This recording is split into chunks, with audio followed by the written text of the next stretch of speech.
Hello दोस्तों, स्वागत है आपका हमारे रोजगार फॉर फ्यूचर चैनल में। आज हम 7 अगस्त के फर्स्ट शिफ्ट, सेकंड शिफ्ट एवं थर्ड शिफ्ट का एक क्वेश्चन देखेंगे। अगर आपको यह सेशन अच्छा लगे तो चैनल को सब्सक्राइब करें और लाइक करें। तो चलिए अब हम सेशन को शुरू करते हैं।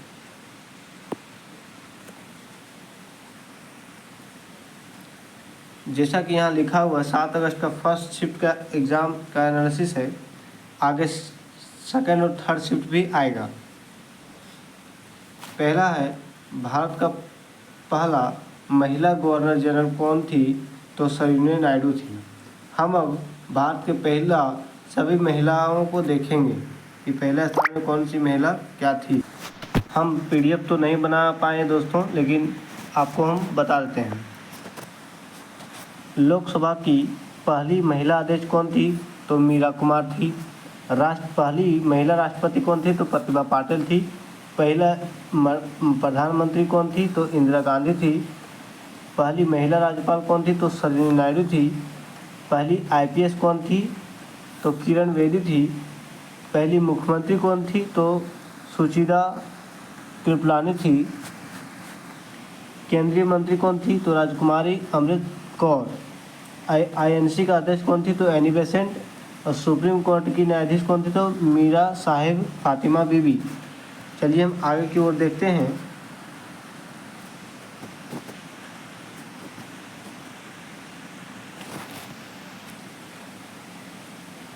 महिला प्रीमियर लीग किसने जीता है? तो महिला प्रीमियर लीग मुंबई इंडियंस ने जीता है इस बार, जो 2025 में हुआ था। गुलाम वंश या फिर दास वंश या तो ममलूक वंश के संस्थापक कौन थे?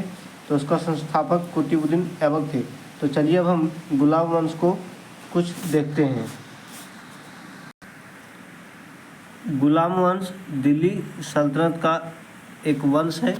दिल्ली सल्तनत 1206 से लेकर 1526 तक चला था, जो कि यहाँ लिखा हुआ है। इनके अंतर्गत 5 वंश आया है। पहला जिसमें से पहला दास वंश था और दूसरा खिलजी वंश था।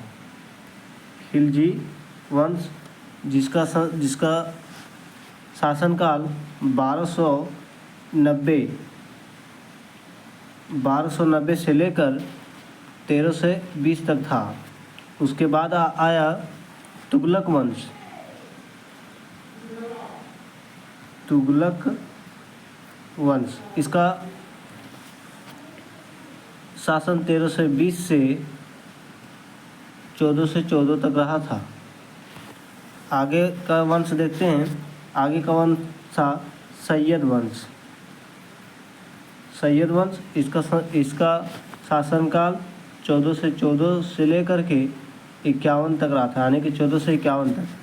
और अंतिम शासक था लोदी वंश, जिसको बाबर ने 1526 में हराया था इब्राहिम लोदी को। कितना था? 1451 से लेकर पानीपत के प्रथम युद्ध जब हुआ था तब तक रहेगा, तो 1526 तक, जिसमें इब्राहिम लोदी हार गया। इस वंश का अंतिम हो गया। उसके बाद मुगल वंश आया।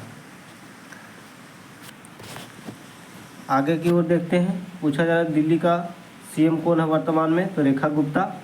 ये कौन से पार्टी से संबंधित है? अगर पूछा जाए तो बीजेपी से। आगे की ओर देखते हैं। अलकनंदा नदी का उद्गम स्थान कहाँ पर है? तो सतोपथ है। नदी के बारे में हम ज़्यादा नहीं बताएंगे प्यारे दोस्त, क्योंकि हम नदी से रिलेटेड 101 सेशन 2-3 दिन पहले ही ले चुका हूँ। सेम टू सेम यही सब नदी के बारे में आप जाके देख सकते हैं। उसके बाद है विश्व जल दिवस की थीम क्या थी? इस बार की विश्व जल दिवस जो मनाया गया उसका थीम क्या थी? तो ग्लेशियर संरक्षण था। आगे की ओर देखते हैं। देखिए फिर से नदी के बारे में आ गया कि झेलम नदी का उद्गम स्थान कहाँ पर है? तो जम्मू कश्मीर में एक जगह है पीर पंजाल, वहाँ से इसका उद्गम होता है। आप नदी का मेरा सेशन जाकर देख सकते हैं, ये सब पढ़ाया गया है। आगे है WTO मतलब वर्ल्ड ट्रेड ऑर्गेनाइजेशन का हेडक्वार्टर कहाँ है? तो जेनेवा। आगे की ओर देखते हैं। सबसे पुराना वेद कौन सा है? तो सबसे पुराना वेद है ऋग्वेद। वेद से संबंधित सेशन बहुत जल्द आपके सामने लाएंगे दोस्त, इसलिए हम यहाँ वेद के बारे में ज़्यादा संक्षिप्त विवरण नहीं दे रहे हैं। आगे की ओर देखते हैं, 1 हॉर्स पावर में कितना वाट होता है? तो 746 वाट होते हैं। आगे की ओर देखते हैं, सीपी और एमआरपी में संबंध, इसी तरह कुछ सवाल था, स्टूडेंट ठीक से बता नहीं पाए। अब आगे देखते हैं मैथ का क्वेश्चन फर्स्ट शिफ्ट का। मैथ का क्वेश्चन फर्स्ट शिफ्ट में क्या था कि साइन ए बराबर दिया गया था 3/4 और पूछा गया था cos A into cot A का मान क्या होता है? तो साइन ए हम जानते हैं, अब देखते हैं साइन ए का फॉर्मूला क्या होता है। साइन ए बराबर होता है पी अपॉन में एच। पी का मान कितना इस हिसाब से है 3 और एच का मान 4।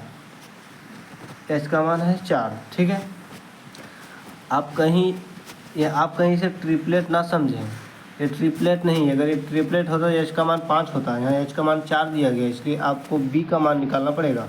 बी का मान निकालने के लिए इसका स्क्वायर, 4 का स्क्वायर 16 और 3 का स्क्वायर 9, 16 में 9 गया 7, इसका मतलब बी का स्क्वायर, बी का मान √7।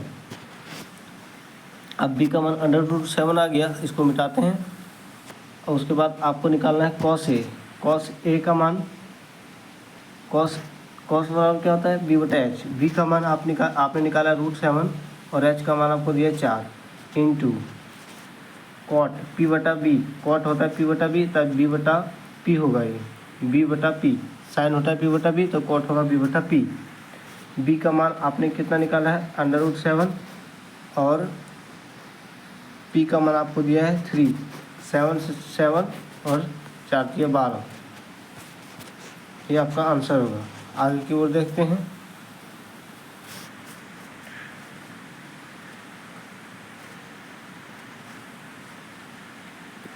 एक वृत्त से कोई संबंधित सवाल था, स्टूडेंट ने पूरा बता नहीं पाया। मैं ये अपने मन से ही टाइप कर दिया हूँ प्यारे स्टूडेंट, इसलिए मैं आपको ये बता नहीं रहा हूँ। एक तो सवाल था कि x + 1/x बराबर 36 है। पूछा गया था x² + 1/x² बराबर क्या होगा? तो हम इसका फॉर्मूला जानते हैं, x² - 2 होता है, तो x² कितना दिया 36। 36 का स्क्वायर कैसे निकाला जाता है स्टूडेंट? इसको देखा जाता है कि 50 में कितना कम है, तो 50 में 14 कम है, तो 14 का स्क्वायर 196, तो 96 लिख दो, बाकी में 1 रख दो। अब इतना कम था 14, तो इसमें 14 घटा दो, 25 में तो 14 घटा 10 घटाओ, 15 बचेगा, 4 घटा 11 बचेगा, 1296। 1296 2 घटा दो, यानी कि इसका आंसर होगा 1294, इसका आंसर होगा, ठीक है।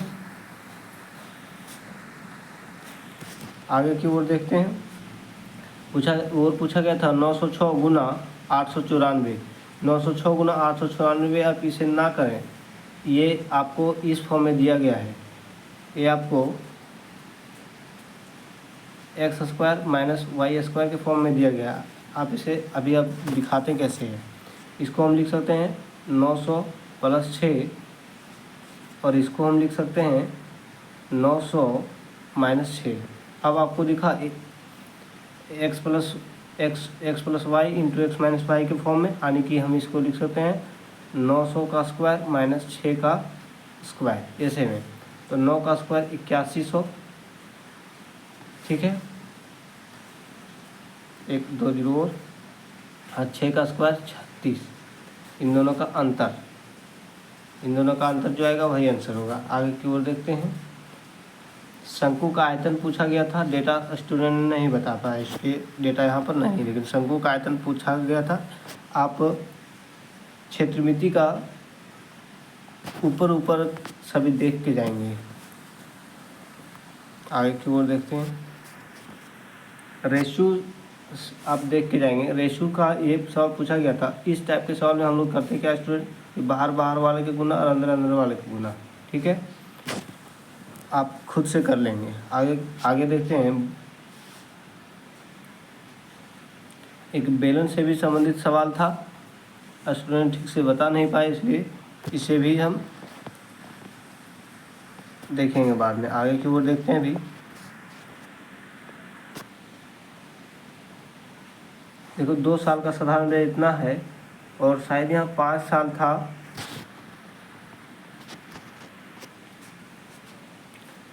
5 साल था या कुछ डेटा था, आप जो भी डेटा होगा इक्वेट तो पता नहीं, अगर इक्वेट आप जानते हो तो देख लीजिएगा, लेकिन ज़्यादातर उम्मीद है कि 5 साल ही होगा। अगर 5 साल होगा तो इन दोनों का अंतर 3 साल है। 3 साल बराबर कितना होगा, इन दोनों का अंतर देख लीजिए। 3 साल में कितना हुआ है, 9 और 3 12 आने की 3600, तो 1 साल का आएगा 1200।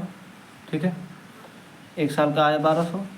अब 1200 ये 2 साल का है, 2 साल का ब्याज जुड़ के हुआ है ये, तो 12 में 2400, 9600 में 2400 घट जाएगा, यानी कि 7200 बचेगा। ये 7200 आपका मूलधन आ गया। ठीक है, अब रेट निकालना है, तो 7200 और एक साल का कितना है, तो 1200, 12 कम 12, 12 छक 72, यानी कि 16.2/3 इसका आंसर होगा। आगे की ओर देखते हैं। एक रेलगाड़ी इतना किलोमीटर की दूरी 8 घंटे में तय करती है, तो उसकी स्पीड पूछा गया था। ये बहुत आसान पूछा गया सवाल प्यारे स्टूडेंट। ये 700 को 8 से डिवाइड कर लेंगे तो इसका आंसर आएगा, क्योंकि डिस्टेंस बराबर होता है स्पीड इंटू टाइम। ठीक है, आगे की ओर देखते हैं। 16 से विभाजन का नियम पूछा गया था। 16 से विभाजन होने के लिए 4 × 4, 2 बार जो 4 से डिवाइड होता होगा वही आंसर होगा। देख लेते हैं, ये 4 से डिवाइड नहीं होगा, ये भी नहीं हो रहा है और ये भी नहीं हो रहा है। ऑप्शन नंबर डी ही होगा। आगे की ओर देखते हैं। फिर से रेशो का सवाल पूछा गया है।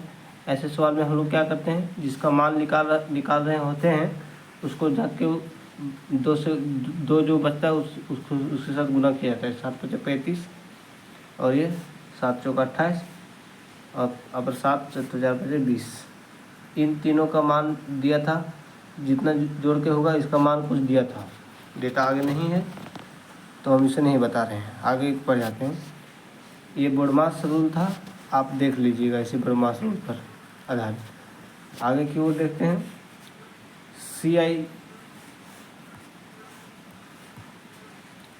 CI और SI से कुछ सवाल था, 3 साल का अंतर वाला। स्टूडेंट ने डेटा नहीं बताया, इसलिए हम इसे सिर्फ लिख के इसी तरह रख दिए हैं। अब आगे की ओर देखते हैं। अनुच्छेद 48 ये या किससे संबंधित है पूछा गया था, तो ये पर्यावरण एवं वन जीव की सुरक्षा से संबंधित है।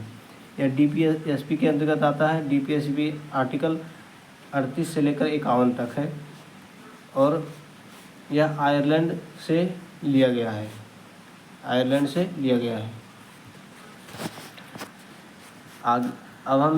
अब हम DPSP के संक्षिप्त विवरण को देख लें।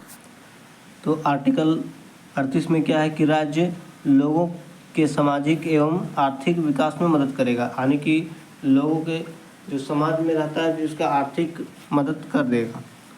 39 ये कहता है कि गरीबों को विविध सहायता उपलब्ध कराएगा और 40 कहता है कि राज्य पंचायतों को सशक्त करने का प्रयास करेगा। 41 बोलता है निःशक्तों की सहायता करेगा। 42 कहता है कार्यालय में मानवोचित कार्य दशा का निर्माण करेगा। 43 कहता है मजदूरों के लिए निर्वाह मजदूरी की व्यवस्था करेगा। 43 ये कहता है मजदूरों की प्रबंध में सहकारिता होगी। 43 बी कहता है राज्य सहकार समिति एवं स्वैच्छिक विकास में मदद करेगा। 44 कहता है पूरे देश में समान नागरिक सहायता होगा। 45 कहता है 14 वर्ष तक के बच्चों को अनिवार्य शिक्षा प्रदान करेगा। 46 कहता है राज्य अनुसूचित जनजाति एवं अन्य जातियों को सामाजिक एवं आर्थिक सहायता देगा। 47 कहता है नशे की वस्तु पर रोक होगी। 48 कहता है कि दुधारू पशुओं की हत्या पर रोक होगी और 48 ए कहता है कि पर्यावरण वन जीव पर सुरक्षा होगा और 49 कहता है राष्ट्रीय स्मारकों की सुरक्षा के लिए प्रयास करेगा। 50 कहता है कार्यपालिका एक न्यायपालिका में स्पष्ट विभाजन होगा और 50 कहता है राज्य अंतर्राष्ट्रीय शांति एवं सुरक्षा बनाने का प्रयास करेगी। आगे की ओर देखते हैं। डिटर्जेंट पाउडर में कौन शामिल होता है, तो डिटर्जेंट पाउडर में सल्फोनिक एसिड होता है। 38वें राष्ट्रीय खेल आयोजन किस स्थान पर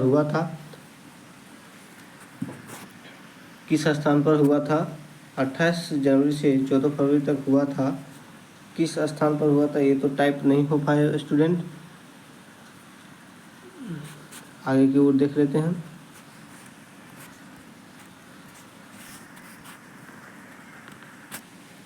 भारत की सबसे बड़ी प्रतिमा कौन है? तो स्टैचू ऑफ यूनिटी जो गुजरात में स्थित है। यह प्रतिमा सरदार वल्लभ भाई पटेल की है और इसकी ऊंचाई 182 मीटर है, जिसको आप इतना फीट बोल सकते हैं। आगे की ओर देखते हैं।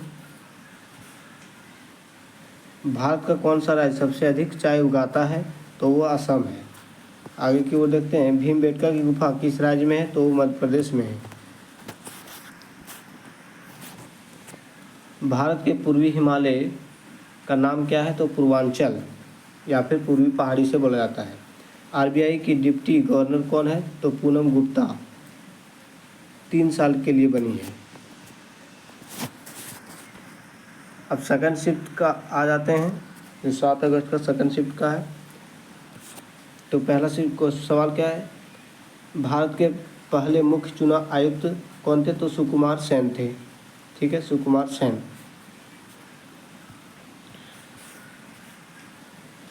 कंप्यूटर में Ctrl+S का प्रयोग किसके लिए किया जाता है? ये पूछा गया था किसी भी फाइल को सेव करने के लिए।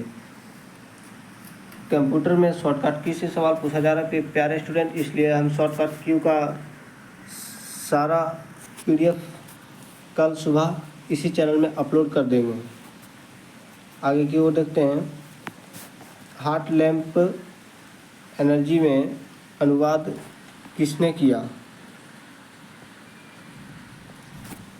हार्ट लैम्प अंग्रेजी में अनुवाद किसने किया?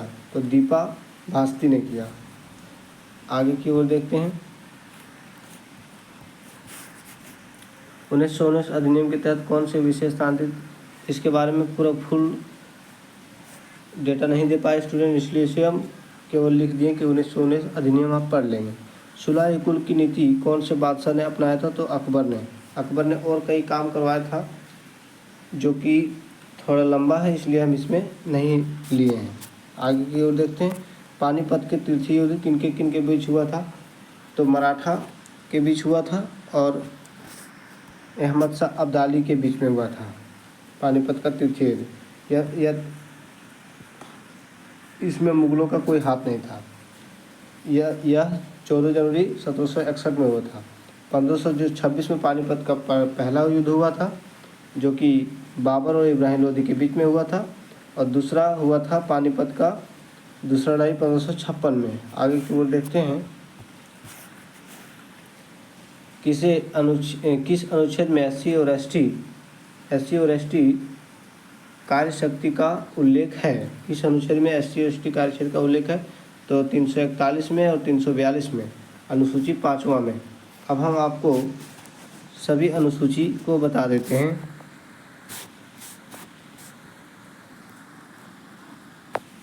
भारत का पहला अनुसूची बोलता है कि भारत राज्यों का एक संघ होगा। दूसरा वेतन, तीसरा शपथ, चौथा राज्यसभा में सीटों की संख्या, और 5वां SC ST का प्रावधान, छठा पूर्वोत्तर राज्य जो कि असम, मिजोरम, त्रिपुरा और मेघालय के बारे में बात करता है, और 7वां शक्ति का विभाजन, 8वां भाषा जो कि 22 भाषा प्लस 2 हिंदी और इंग्लिश 24 भाषा जो है, 9वां भूमि, 10वां दल बदल, 11वां पंचायती और 12वां नगर पालिका से संबंधित से बात करता है। आगे की ओर देखते हैं।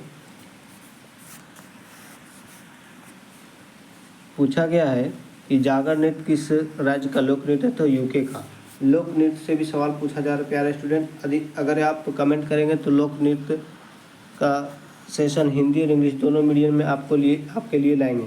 इसमें इंग्लिश टाइप नहीं हो पाया स्टूडेंट, क्योंकि ये वीडियो बहुत जल्द में बनाया जा रहा है। आगे की ओर देखते हैं।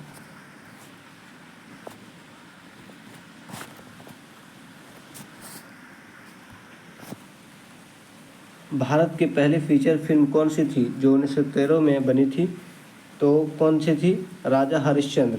किसने बनाया था? दादा साहेब फाल्के ने, जिसके नाम पर अभी पुरस्कार दिया जाता है इस क्षेत्र में। केंद्र सरकार को कानून बनाने का अधिकार कौन से अनुसूची में है? तो 7वीं अनुसूची में है, जो अनुसूची आपको हम अभी बता चुके हैं। आगे की ओर देखते हैं, मलेरिया किससे होता है? तो मलेरिया मच्छर से होता है। कौन से मच्छर? मादा मच्छर से। उस मच्छर में भी एक नाम है प्लाज्मोडियम, इसी के कारण से होता है। DRDO द्वारा कौन सा मिसाइल प्रणाली विकसित किया गया? ये आपको आपका ये ऑप्शन से बनता, लेकिन हम आपको लाए हैं। लेकिन